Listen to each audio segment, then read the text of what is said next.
Online. Okay, so you find the person, he tweets, so and so is of this sect or different group. And they call that person a kafir. Does that take them out of Islam?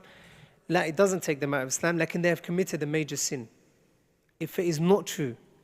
So your question is, the one that is labeling people to be mubtadi'ah, an innovator, or labeling them to be kuffar, they are still Muslims. They are still a Muslim. Lakin, if it is a lie, and it is not true, then they have fallen into a major sin.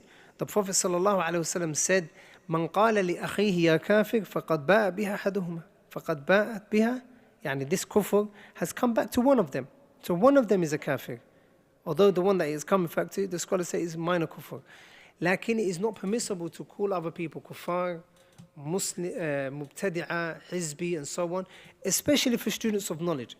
The student of knowledge, from his etiquettes and his manners, is that he doesn't go around saying, mubtadi', hizbi, mubtadi', kafir, so on. It is not your role as a student of knowledge. It is not your role as a common Muslim. Our role as common Muslims and our role as students of knowledge is to learn and to teach the people. As for declaring people saying he's a kafir and he's a mubtadi' innovator and so on, leave that to the scholars. لا يكلف الله نفسا إلا وسعها. Allah hasn't put this burden on our shoulders. As-salah is a burden on our shoulders. So we have to pray because Allah made us pray.